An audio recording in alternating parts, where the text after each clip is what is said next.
Hey everyone, welcome back to the Next Level Podcast. I'm your host, Dr. Leslie. It is so wonderful to be back in studio. I took a little hiatus for a couple of weeks and we did a replay of one that I recorded a little while ago. And I feel fantastic. And I have such a wonderful guest today. Something that we are going to be promoting is a fundraiser in town for all of you Las Vegas locals. You'll have to stay tuned. It's very cool, supporting the community. We have Steve Gamas. I pronounced that correctly, right? Yes, you did. The president of the Las Vegas Police Protective Association. Nailed it. Got it. I was trying. Nailed PPA. From this moment forward, we're referring to PPA. Better known as the PPA. That works. Awesome. I love it. So welcome. Thank you for being on the show. Thank you so much. It's the first time I did a podcast with sunflowers in the room, so it's a good twist. Right? I think it's cute. I don't know. It was left over from the podcast, I think, before, but it brings a little spring. Yeah. Thank you, Austin, for springing it up a little bit in here. Shout out to my producer over there. So yes, welcome. And so tell us a little bit about your role. You are the president of this union. I am. I've been with Metro Police for coming up on 25 years in August. I've worked a bunch of different assignments before I came up to the union. I worked undercover. I was in narcotics. And then came up to the union in 2014 and took over as president in 2016. And thankfully, my officers have wanted me to stay president for quite a while. So that's where I'm at. And what we do, our main function is we're the legal defense and the contractual negotiators for all the rank and file police officers and corrections officers for LVMPD, as well as a subset of officers with the city marshals and the city court marshals. That's very cool. First, I want to go back to your time as a police officer. You dealt with narcotics. I did. How is that? I'm sure Vegas is crawling with that. I mean, from my experience, what I've seen, it is absolutely insane. People are abusing them. Prescribers are not doing it correctly. I mean, being on the clinician side, I've seen all sorts of things too. So what was your experience? Sure.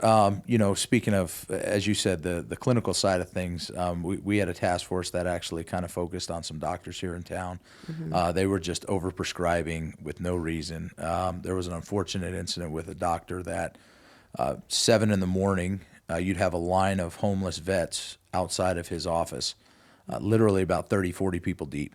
And he would do a BS eval, write a script to him. That person would go get it filled. They'd turn over the pills to a local dealer. The dealer would give them $100, and that was the rotation. The dealer or the doctor were in on it, and that's what was going on. And, drugs in Las Vegas is a very hot topic for me. I'm not a fan of the drug scene, so it was kind of interesting to become an undercover and buying drugs left and right and having people spit drugs in my hand and things like that. But to me, it's a fight that should never end, because the problem is people are getting addicted to this stuff and it's ruining lives. And we got to find a way to try and help those folks. I was talking to somebody today and we talked about, what is the focus of the governor? And I can tell people that the governor's focus is trying to help those addicted, but also get those selling to those people off the streets and trying to deal with them as best as possible. So, but it's a fun town between the clubs and the pool clubs, and we've done operations everywhere. So it was an interesting time in my life. So how did you manage that, where you were having to play a role that you completely disagreed with and had zero attraction to? I mean, how did you manage the internal battle? It was... I always look at it, I have 4 daughters. My wife is a retired dispatcher now, and I always just look at it as trying to do the right thing to try and get some of these people off the street so that they can't prey upon people like my kids and my wife and my family members. So, you do a little acting, you get into that role, you really... Did you have to take any acting classes? I did not. No. I've always been a pretty decent actor. I think my family could probably tell you that I was on an episode of Sesame Street when I was 10. Maybe you guys have heard. Pretty legitimate. So it's on your comp card. It started early. I should have had headshots done for it, but no, it was you knew you had a job to do, and you kind of just realized that you're trying to talk to these people like you're a drug dealer, and you're trying to buy what you can. And in the end, trying to get bigger and bigger and bigger and get the bigger person off the street so that you can make a difference in the community. So it was fun, though. It was a good time. I bet you saw some pretty wild things. Yeah. One of the times we were working at a pool club, and Jose Canseco was there, and a very attractive young lady was trying to hit on Jose Canseco while we're talking to Jose Canseco. And the same young lady was also trying to get us some cocaine in the club for us so she could hang out in our bungalow. But when she was hitting on Jose, she had about a 10-foot trail of toilet paper stuck to her foot. And while she's trying her thing, I said, "Hey, you might want to take care of your foot there." And he looks down and goes, "That's so nasty," and runs away from her. So it was kind of funny. Yeah. That's awesome. Did you see any, I guess, anyone get hurt in your time? I mean, I'm sure it's part of what you are and what you do as a police officer, but in terms of your specific role being undercover, do people get killed, they get harmed, or they're like stabbings or gang members? Like how was that whole violent piece to it? You know, for what we did, which was getting introduced to bad guys, I had one deal where I was introduced to a couple guys that were wanted for a murder case out of another state, and I was buying from them. And while I was talking to the driver in the car, the passenger was sitting there with a gun pointed at me the whole time because I was a new person and a new face to them. And so, you know, you try and just work your way through that without freaking out. And, you know, you realize at the end of the day, they're trying to sell just like any business. And I'm trying to create new business for myself in my role. And so, you know, you kind of chill them out and, you know, see if you can buy that gun from them and, you know, work your way through things. Wow, I couldn't even imagine. Yeah. Fun times. No kidding. And how long did you do that for? I was a UC for about a year and a half before I'll show you a photo of me off camera of what I used to look like, and quite different than what I look like now. Oh, wow. You had to really like get grungy? Yeah. Really? Yeah. It was a catch-22 because you didn't want to look like you were a typical street user.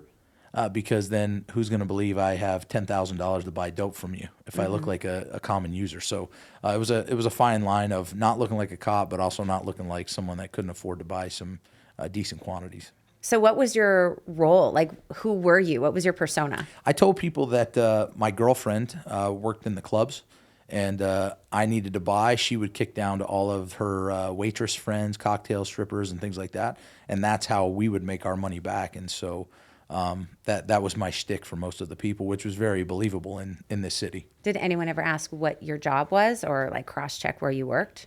No, well, they would ask questions, you know, hey, well, what do you do? I said, well, what do you think I do? I do the same thing you're doing. I sell dope. You know, I just don't do it like you're doing it. I give it to my girls and they sell it, and they bring me the money back. Oh. And so, yeah, you work on those scenarios on if you're questioned, if they ask you to use drugs, things like that. So.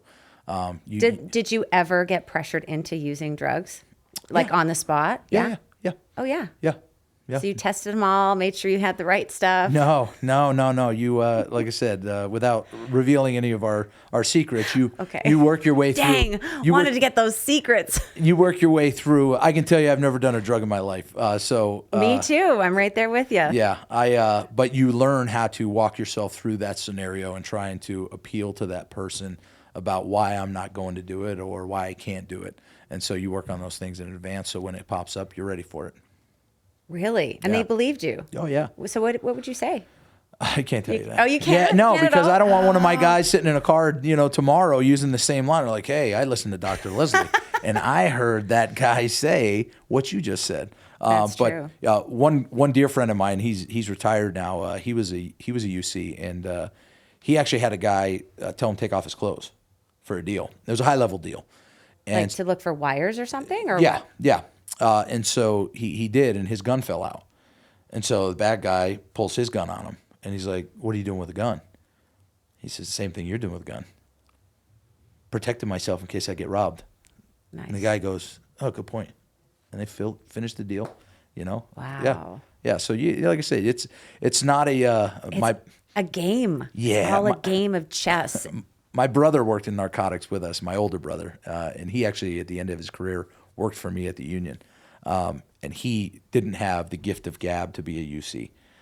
And so he had to be on a deal with that same guy I was just telling you about.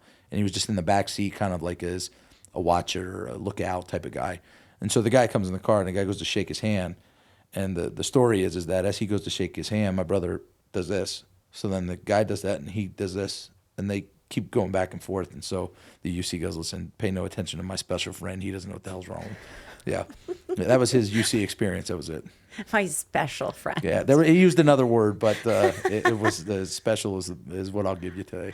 The nerves got the best of him. It sounds like. Yeah, maybe. it's not built for everybody. You know, Yeah, like I said, guess you know, not. some people just can't do it. You can't talk on the spot, can't BS, get nervous. Like I said, the gun pointed at you. You know, you prepare for that stuff too, and so you get ready for it. And if you're not, yeah, then all of a sudden, I need help. You don't want that. You want to stay chilly and just kind of keep them chilly. And, you know. How did you prep for that? Like you can't. You have a scenario based in your head that if this happens, here's how I'm going to respond. So did the police force prep you on some of those scenarios, what that would look like? What you do is you kind of talk with other UCs and you talk about some things, some trends across the country, things that have happened. And, okay, if we end up in that situation, what do we do? Here's how I'm going to respond. Here's a couple avenues I can respond. And so the big thing is just keeping calm. Wow, Yeah. that's incredible. So doing a podcast is easy. Yeah, I guess so. You're just acting the whole time. That's right. I really hate sunflowers. I just said that because, no, I'm just kidding. Great, and they're sitting right across from you. I love it. It's a threat. It's like a gun to you, right? Sunflower's like a gun. Yes. Get No that doubt about it. I love Same it. fears are going through my head right now looking at the sunflowers. Right? Yep. Oh, I love it. Okay, so let's go back to the union. So you talked a little bit about how you provide legal defense for the police officers that might get into a situation where they need to be defended. Sure. So can you talk about some of the situations that might arise where a police officer might need some legal defense? Sure. We look back many years ago. We had an officer that was charged with manslaughter and a charge called oppression under the color of office. Okay. He chased down a suspect through the casinos, ended up getting in a fight with him. The guy ended up dying. And our department charged him with a crime, saying that the tactics he used were not trained, which this guy had a background in jiu-jitsu, our officer, and tried to apply a rear naked choke to the guy, which you would commonly see in the UFC and things like that. And they didn't like it. Sheriff Lombardo at the time didn't like it, and our criminal team charged him. And so I went down and bailed him out. I sat in a jail cell with him for about 2 hours until we got him processed out, and then we supplied his legal defense. We brought in, I'm very good friends with Frank Mir, former UFC heavyweight champion. We went to high school together. Our daughters played football together. His daughter's now at University of Iowa as a wrestler, and she'll be a pro fighter. But I brought Frank in, and I said, hey, man, I need you to talk about that technique that he put on because he didn't do it right, I don't believe.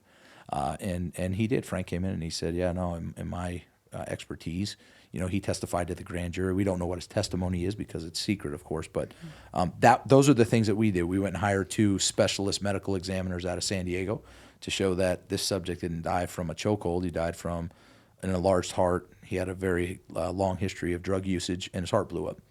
And so, that's one of the venues that we'll do that type of stuff. When you're acting in the course and scope of your duty and you're doing your job, no matter if anyone else feels that you weren't, if we do, then we defend you. So there are circumstances where you may not provide legal defense to someone? For sure. Oh, yeah. For sure. So how is that determined? Was it in the course and scope of your duty? So meaning, were you doing what you were supposed to be doing? We had cases in the past where an officer was accused of fondling women's breasts on duty on car stops outside of strip clubs, and that's not something we stand up and defend you on. Other officers accused of using a narcotic or doing crazy criminal stuff. That's not what we're here for. If you're doing your job and somebody takes issue with what you did, let's say the DOJ investigates you or whatever, and we evaluate based on what we've seen from the call or the case that you were acting in the course and scope. You could have made mistakes, but if your heart was genuinely trying to do the right thing in your job, then we stand by you. Oh, that's great. Yeah. So what do the people do if you don't provide the legal defense for them? They have to fend for themselves. Yeah, they have to go out and spend probably, for cases like that, I mean, that criminal case I told you about for the officer that I sat in jail with him, we spent close to $200,000, and that never even went to court. That went to a grand jury, and at grand jury it was shut down. The grand jury came back with a no bill, so it was $200K. And so I tell the kids, if you got a rich uncle or you got a ton of money in the bank, maybe you don't need us. But we do a lot of other things though too for our officers that we take a little bit more benevolent position. We just did an Easter event for them, Easter bunny, jump houses, food, and we take care of the cost for everything. It's not like, hey, here's a ticket, you get one meal. Our folks were eating like 15 corn dogs, and we were talking about health and wellness. They're crushing corn dogs and ice cream and taco plates, and but hey, they're to each his own. So yeah, we do a lot more than just that, and we've morphed our association a lot since I've taken it. And I hate saying I. It's a we thing. My team, all of us buy in, and we all move in the same direction. And when we took over, our membership was somewhere around the mid 70s. And now we hover around 95% of our workforce is all a member of our association, which is pretty high for a right-to-work state where they don't have to be a member of the union. So we're very proud of the work we do and how hard our folks work. That's great. So how do you procure your funding for the legal fees and dues? So all of our officers pay a certain amount every paycheck.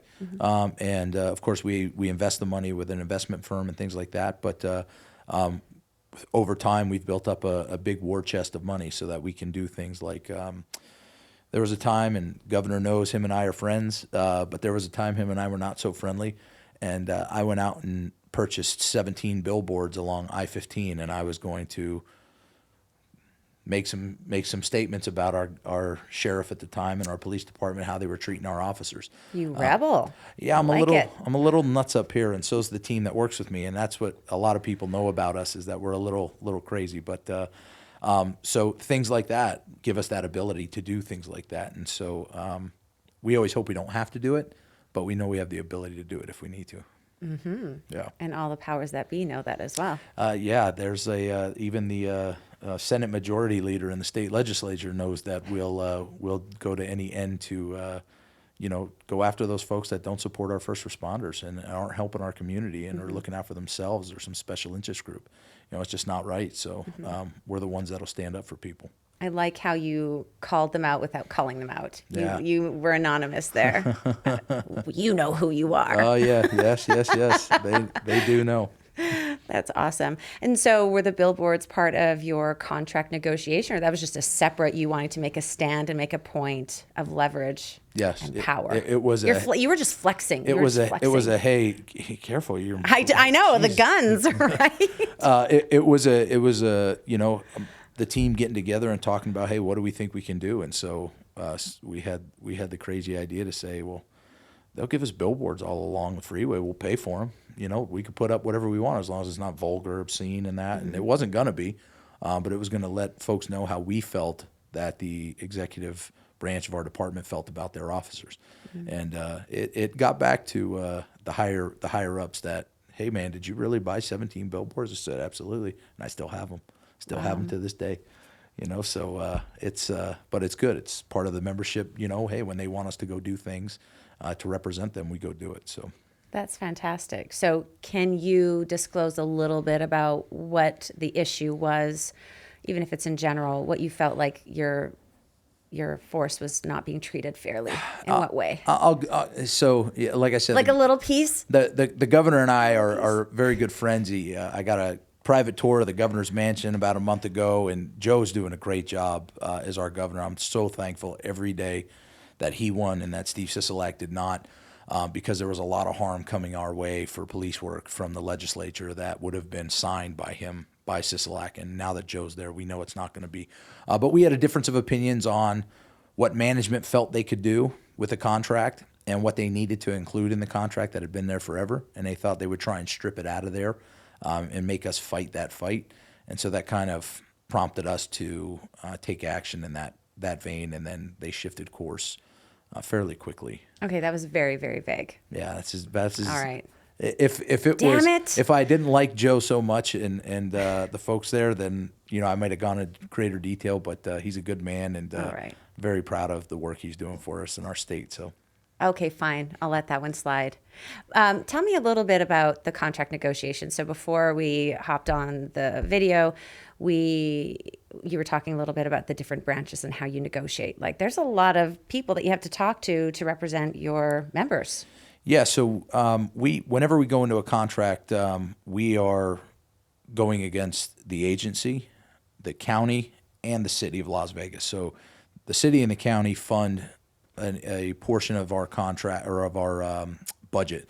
So the city has 40% of the budget and the county has 60%. So they both have a say in the contract negotiations as well as the department when we talk about pay, benefits, rules, regulations, and things like that. So we don't have one person that we have to deal with. We have three bodies that bring in about 3 or 4 bodies for us to negotiate against. So it's we're definitely outnumbered-ish, but we're good at what we do and we know how to do it. Do you sit with them all together or is it separate? Like All together. Okay. Yeah, it's one room. Their whole team is over there. It looks like Jamie Foxx's entourage. They're all just everywhere. And then there's only a couple little old us just walking in going, hi, we just want some more money for our cops. They deserve it, so. Yeah. So if you had a wish list for your cops, what would you add to your negotiation? So we gotta make LVMPD the highest paid police department in the country. People do jobs and they put their safety and their lives on the line, and they'll do it for money because it's worth it. And so right now we're not even the highest paid in the state. And so our city and our county got to take a look at that and go, you know what? It's going to cost a lot of money, but dang it, we've got to entice people to come want to do this job again. We have about 400 unfilled positions at the police department. No. Yeah, we're way down. We're way down bodies, and Is it administrative or like actual cops, no, like on police the street? officers. Yeah, Really? police officers. Do you prefer police officers or cops? It doesn't. You're interchangeable. I don't I'm know not offended. Okay, I'm not offended by it. I'm trying to copy your language because I don't want to be offensive. Like I use cops, police officer. I don't know, whatever. I don't offend easy. Okay. Cops, it is. Cops makes. My wife calls me all easy kinds of names, and I respond to anything, so it's okay. I like her. I love her. She's great. She's amazing. But yeah, so we, gosh, what were we talking about? I'm getting old. I always forget things as we're talking. We're talking about the contract and the negotiation, how it works. But yeah, it's all of them at once. It's all of them against us. And they're trying to look out to save as much money as they can. But wish list. Yeah. So wish list. so we just want to increase. We want to bring back some benefits that we used to have too. So me as a 25-year officer, I get longevity pay, and longevity is basically, for the people that don't know, hey, we're going to give you an extra amount of money just for being here, and the longer you're here, we're going to continue to increase that number. And it was a very good hiring perk. And in 2011, the agency got rid of it, and it has never come back. And so we have a lot of officers that are, let's say you and I were working in a patrol car together, risking our lives the same, taking the same risks together, but you're getting $200 or $300 less a check than I am just because I hired on at a different time. And so we want to bring that back for these young officers. We want to make it something where we can make our police department the place that people want to come to as opposed to leave. We have a lot of people that leave well before they probably should. And so we've got to figure out ways to keep them here and keep our numbers going up so that we have the amount of people protecting the city that we need. That sounds like a great strategy. I heard something similar to that with the teachers in town too. There's an incentive for new teachers coming on, and some of these veteran teachers, they're like, we don't get the perks. Like, why are we sticking around here? We're just going to leave for a year and then sign up again. Like, it's a game, and it's not fair or good. Same with nursing. Like, there's a lot of travel nurses. They make a ton of money just traveling around, but then the people that are there every day dealing with the same grind, they're not getting the same type of pay. So it's all the frontline people, like the very, very critical people, we're kind of getting shortchanged. I was talking to someone 2 days ago, I think it was. We were talking about the workforce, and we're talking about, take Walmart. So the top echelon, and I don't knock those folks, but the top echelon of Walmart make a lot of money. But they lose sight that the minimum wage, $10 an hour person is really what makes your business go. The person that's putting food in the bags, the person that's stocking the shelves, those are the folks that make your business and make you the ability to make all that money. And our issue is the same. We forget that if we don't have police officers on the street, you have a city that doesn't run. Vegas or not, you will not put people in hotels. Hotels will pack up and leave because you have no protection. And so you have to remember that. So whenever I hear people go, "Oh, you're paid well enough," now what's well enough? Officer Ty was killed in the line of duty. Was that well enough for the money he was making to tell his daughter, "I won't see you again"? You know, when you wear a bulletproof vest and have to carry a gun to go do your job, there should be a lot more pay associated with that for the risk you're assuming. And people do lose sight of the fact that it is the boots on the ground that make things run, and not necessarily the upper echelon. And we're hoping that Sheriff McMahill understands that. I think he does, but now we got to convince the city and the county to understand that. So, Right, and it's interesting because you spent so much time in the field, so you probably haven't lost sight of that, and you're basically still in touch with the day-to-day stuff. You're dealing with your members every day that are on the field. You're emerged in it, even though you're not necessarily out in the field yourself. And a lot of people who are involved in the decision making, they're probably very, very removed. It's been a long time since some of them have been at the front line doing whatever it is they did before they were in politics and whatnot. So I'm sure that is a challenge. It's so I have been out of the game of a black and white, of pushing a patrol sled for 16 years. But I stay in touch with the ones that do, and I ask them what are their challenges that they face. I ask them how they think they could better impact crime in our community and help our citizen a lot better. I don't think our upper echelon sometimes shares that. They think they already know the answer. And a lot of them, because I've been around so long, I know, really didn't do much as a cop. They weren't out there banging the pavement and being that proactive. They were hiding in administrative places. Let me test to promote, and then I'll start telling people what to do. And they're afraid to ask of the opinion of the line worker. Take a hospital. You know, the ladies in the ERs, the nurses in the ERs. My mother was a heart care nurse for 30 some odd years at Sunrise out here, and just an amazing lady. And back then, the doctors knew that that's who I leaned on. The ones that drove the ship were those nurses. They weren't pompous. They weren't dismissive of them. Now you start to see a little bit of a change. There's some attitude in some of the doctors that treat the nurses a certain way. I had words with a doctor at Sunrise Hospital once, the way he was talking to a nurse. And it wasn't anything really involving me, but it just wasn't right. And so, yeah, it's you gotta stay in touch with the people that keep the machine moving. And the people that keep the machine moving are down here. And you can't lose sight of that. Yeah, I feel like we need to make a call to action here. Like, call them out on, it's like the Undercover Boss. You know that show? Yes. Where you take the executives and they have to go work, the front. Sure. Like the Walmarts right at the front, being the greeter. That's what needs to happen. Well, there you go. We need to call them out. You know who those people are. So maybe you need to send some anonymous texts or use your network to get them shook up and at the front lines doing what they need to do to... You know what? Sheriff McMahill's doing a lot more of that. He's having some of the upper brass go out on patrol ride-alongs, making them go to different area commands to see what it's like. And Great. Hopefully the folks are taking back some realities of what's going on out there. You know, when I was a cop working the streets, we maybe had 2,500 calls a night, and that was a lot to us.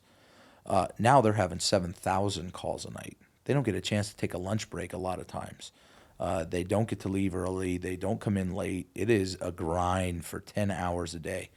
It may be more if they're stuck on a call late. And, folks got to recognize that things have changed, and the folks out there are really doing a wonderful job, and we got to take care of them. Mm-hmm.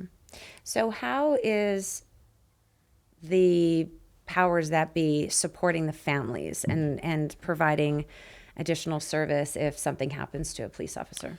So through our charity, and I can only speak of our charity, the Law Enforcement Assistance Fund, we have the main driving goal of the Law Enforcement Assistance Fund, and we affectionately call it LEAF, is that if an officer is killed in the line of duty, we will stay involved in the children's life and the surviving spouse's life with birthday presents, Christmas presents, graduation presents, wedding presents.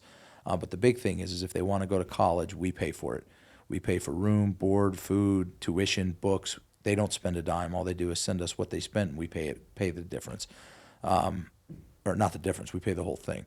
The surviving spouse, if they want to go back to college, we'll pay for that as well. So we're right now we have several people in our program, unfortunately, but we're very happy that we could put these kids through college and take that burden off the family. We have a future goal of being able to have enough money in our charity that if a police officer is killed in the line of duty, we can pay off the mortgage for the surviving spouse. So we could take another bill off of their plate that they don't have to worry about. So is there no additional support already provided in their contract to take care of that? Really? No, unfortunately, no. The department doesn't have a contractual obligation to do anything. They provide them a life insurance policy for being a member of the police department, but it kind of ends there. We celebrate our officers once a year at Police Memorial Week up in Carson City and down here, but that's kind of the end of it. I do hope that Sheriff McMahill kind of changes that, and I think he will. He really cares. But as of right now, the only thing that stays involved is us. And so it's important to me to keep our charity thriving and doing very well. And you are having a fundraiser for this charity. Yes. Coming up. And this is the second annual-ish? Kind of. So as we were talking, so there was a police versus fire charity tackle, and it's tackle football, just so everyone's clear that it's not flag football. These guys are wearing helmets, shoulder pads. It's legit. But back in the 70s, it was 1974, they played their first game. And they had a young lady that was the daughter of a fireman, and she had to get dialysis. There were no dialysis machines here in Las Vegas, so they had to drive to Utah every weekend to get her treatment. So they said, hey, why don't we play to see if we can raise enough money to get a dialysis machine at the local hospital? They were able to buy 3. So every year they played for some cause. Then in 1983, that was the last time they played that game, and my father was actually in that game. People started to have their hand out when they found out how much money they were raising. So instead of doing things for charity, they were charging them. Well, it'll cost $5,000 to do a program. Oh, you have to rent the field to play football. It'll cost you this. So then it got, it wasn't helpful to a charity move anymore because they weren't making any money. So they stopped the game. So last year, I was thinking about our charity, walking through my office, and I saw an old flyer for the football game. And I'm a lifelong football fan, player. I almost went to Dartmouth University to play football, and I did well in academics. So I saw this, and I said, well, gosh, why can't we try and get this game back off the ground? And this was probably middle of February. And by May 7th, we'd played the game. We raised about $130,000 in that short amount of time. And we kicked the crap out of the firemen. It was 34-0.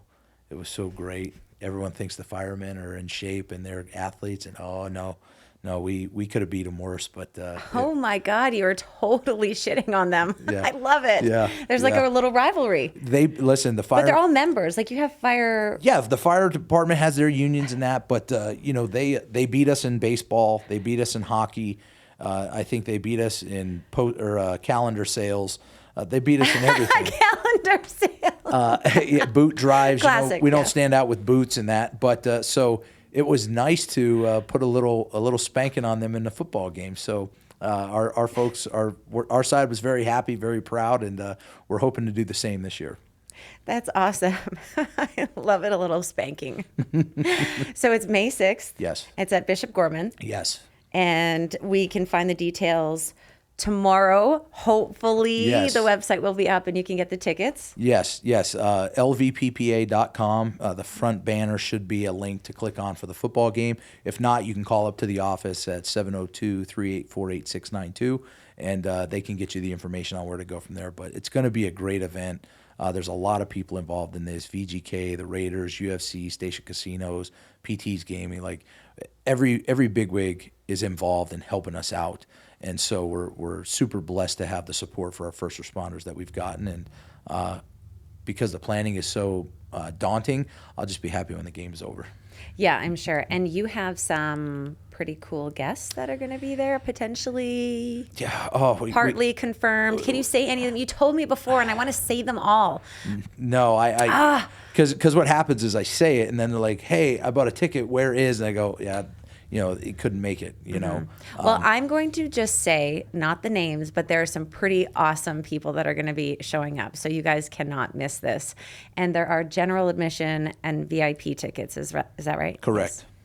And tell me about the VIP. You want to sell me on the VIP. All right. Come on, Steve. Let's see. So sell listen, me on it. If you're anybody who's anybody, if you come to this game, there's no reason that you're not in the VIP section. So the VIP section is at Bishop Gorman in the south end zone. They have a 2-story structure.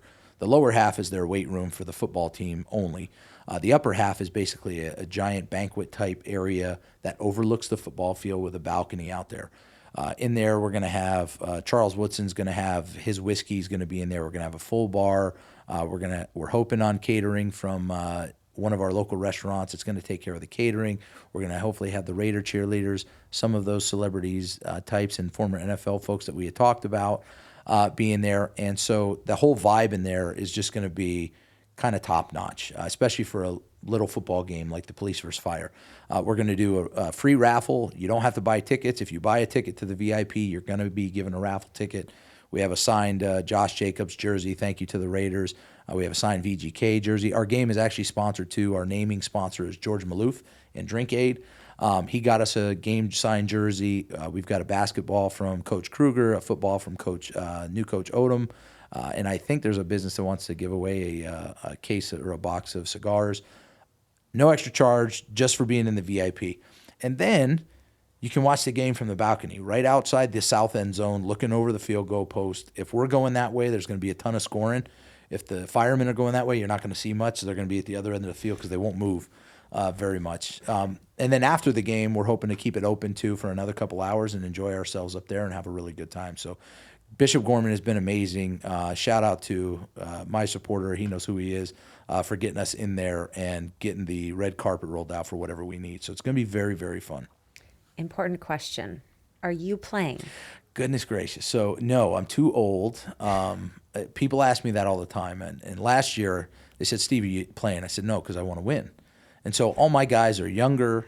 I have a guy that used to play in the NFL. He played offensive line in the NFL. My quarterback was a quarterback at UNLV, can put the ball wherever he wants. Our wide receivers are former college players. Most of my team is all former college. So we have a very good team, and the firemen know it. I hope they have better players this year, so we'll see it. But it's going to be a great time for the charities that are involved, and we just can't wait. I can't forget to name the Children's Heart Foundation. Not a huge group, not something that a lot of people know about, but they're doing great things for kids born with heart defects and how the care for them, their families, helping get them to places. So it's just a great event all around, and we're just so happy to run it and be a part of it, and we thank everybody that supports it.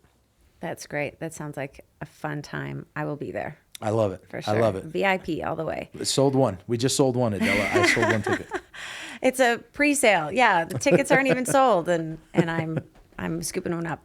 So I want to go back to a little bit what we were talking about before, mental illness and how you guys have to deal with that, or at least the front lines. I mean, that's a big deal. I don't know how bad it's gotten post-pandemic with more homeless people on the street, and we talked a little bit about how a good percentage, it was anywhere between 75 and maybe 90% of the homeless were people suffering with mental illness.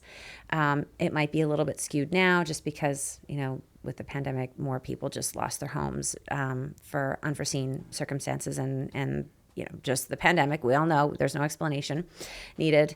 So how do your police officers get trained to deal with people who are mentally ill or unstable? So they spend a good chunk of their academy time, their first 6 months when they're in the police academy, learning about interaction with mentally ill and unhoused folks, and what resources are available and what we could be doing and what we should be doing.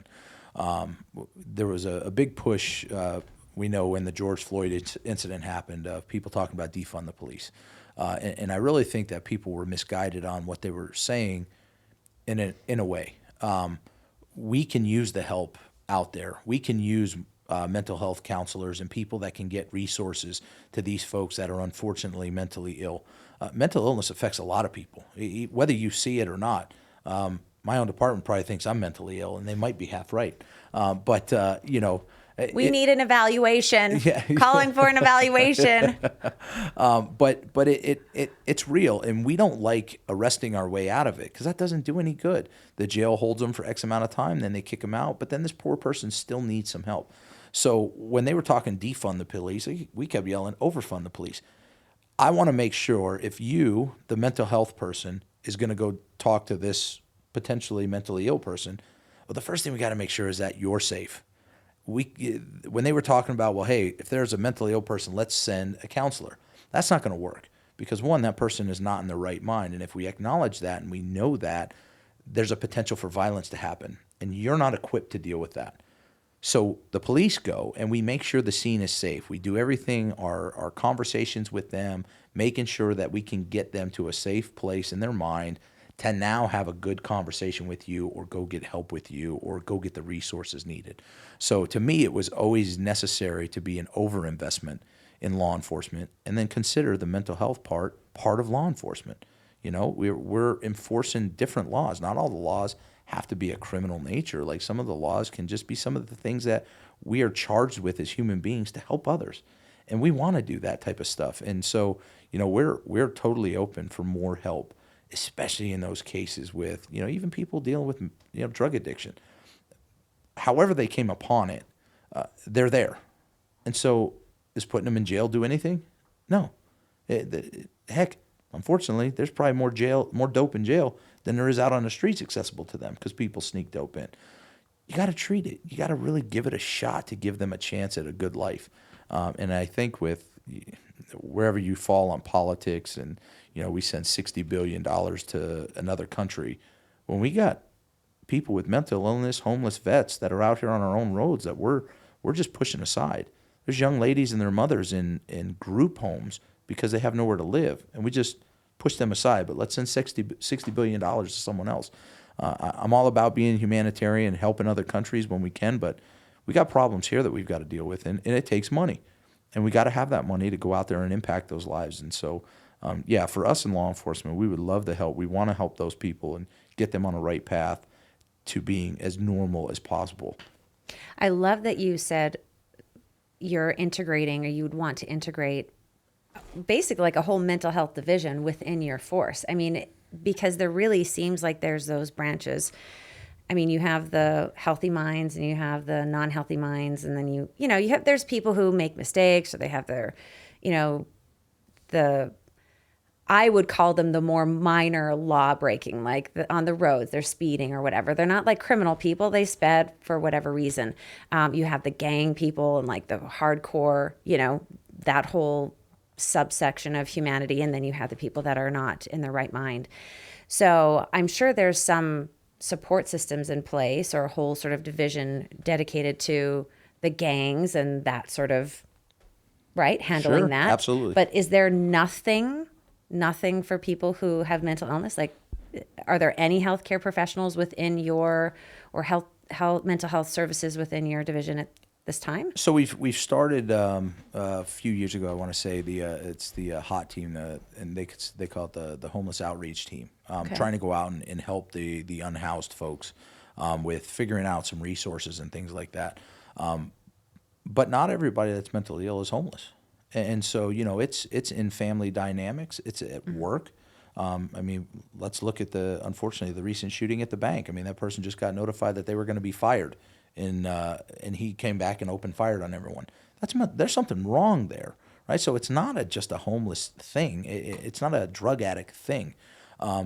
And so you got to have those other resources to go, hey, how do we marry up a person like that? What type of call are we going on? Hey, we're going on, mom calling in says son is schizophrenic and she can't control him right now. Okay, boom. That should trigger not just us, but our partner in mental health. And so when we get there, we make it safe. We try and calm them down. We deal with the scene. But now we've got that resource right there with us to say, hey, help us now. Like, we know how to enforce the law, but I don't know how to talk them through what's going on. I don't know where to send them. I don't want to just commit them. It's not a crime to be crazy. And we used to say it a lot in police work. It's not a crime to be crazy. We'd get people calling in, hey, there's a young lady walking around the street talking to herself. That's not a crime. And she's clothed. She's not malnourished. She just has something wrong. So we don't take them to jail. But forever, that was always our only out. And so the police were always blamed, like, hey, all you're doing is arresting your way out of situations. Well, we have no other resources. And we're not equipped to do anything other than that to try and deal with the problem that we have. And it does them no good. And so we got to figure out new innovative ways to try and help those folks. And it's not just that homeless subset. It's everywhere. It's across the board. And that's why I think as I go out and I talk to my officers across the department, they're all game for that. They don't want to be arresting everybody. They'd like to truly get people help so that we can focus on the real the gang members, the robbers and the murderers and those folks. Let's go after the real ones instead of having to deal with those poor folks that just need some help. Right. So what happens with them right now? You know, with the at least with the homeless outreach team, they have some services that go out to work with them, but their goal is just to find those groups that are, you know, an encampment or whatever, and try and go work those resources. Right now, for our regular officers, it's pretty much, if I have a reason to do what's called a legal 2000 on you, which is a committal, then that's the best route they can go. Other than that, it's, you know, mom, dad, I'm sorry, but you got to deal with your son or your daughter. So what if someone has a psychotic episode and they break the law? They're totally psychotic in that moment. What do you do as a police officer? More than likely, if they've broken the law, they're going to take them to jail. More than likely. Now, that doesn't mean that's the right avenue we go. But again, what's available to us, you know? And again, depending on what happens, you know, I mean, if they just committed a shooting, well, we're not going to just take them to the hospital. We have the ability to try, and a lot of times our officers try and talk people into going to the hospital. They really do the best they can to say, hey, I'd rather you go here than have to take you to jail. That's not what we're focused on. We'd like you to go here. But we don't have anybody out in the field right now with us that can give us the guidance on, hey, Steve, this is where we're going to call. We're going to call this group. We're going to get them transported there, and that's where they're going to go get some initial counseling, some initial help. And it may be something where they're going to be there for a few days, but it's not necessarily the hospital. I've seen far too many times that the Legal 2000, by the time the person has been dropped off and we have gotten in our car to drive away, they're already released. No. Because they told the doctor, listen, I'm no real danger to myself. I just said that because I was mad at my mom. I was mad at my girlfriend. I just said it. Oh, okay, great. Kick them out. Why do they kick them out? Because they're already overrun with patients and beds. And so let's just get them out of here. Sorry, that's mine. I apologize. So and it causes another call for us eventually later. They're gonna go back and they're gonna have the same issue. So trying to figure those things out is the best thing for us. Steve, you didn't shut your phone off. You know what? I put it when you said I'm gonna put the I don't know technology that great. The do not focus disturb mode. Yeah. The focus mode. Yeah, I was like, oh, I wish I knew how to do that. I'll show you after. I could just it's yell. Too late now. You already interrupted the whole podcast, I but like, I'll show you just to be kind. Thank you. That's my service to you. There you go. There you go. Free VIP ticket just for show me how to use Siri or whatever it is. Settings. Scroll down. No, that's right. I got you. Well, no, that's great. I absolutely love that. As you know, mental health is something that near and dear to my heart. Worked in mental illness, saw a lot of crazy things, people dual diagnosis, saw like the whole narcotics, crazy stuff. It's definitely something that needs to be married with the police force because it's. I remember being a clinician, actually seeing someone in my clinic in the far hall, at the end of the hall, my little like cubicle, it's my room, but it was like at the end, it was kind of crazy. And there's a guy shackled, came in, the officer was outside the door, but he was like, you know, had bipolar, the whole thing. He was still very symptomatic. And I just remember going, this guy committed a massive crime.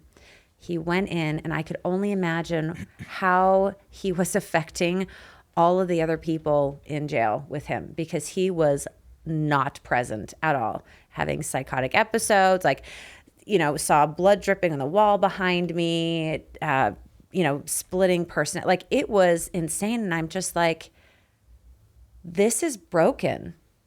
Like, this person should not be, yes, he committed a crime. I understand that. And the whole thing that, you know, he has to be accountable. But he had he had his jumpsuit, the whole thing. Like, it was a long time before he got in to see me. I could only imagine how much more burdening a person, one individual that's that sick, is to the whole system on top of it. Like, you don't have the infrastructure to deal with that. No. And you know, you can speak to this from the clinical side.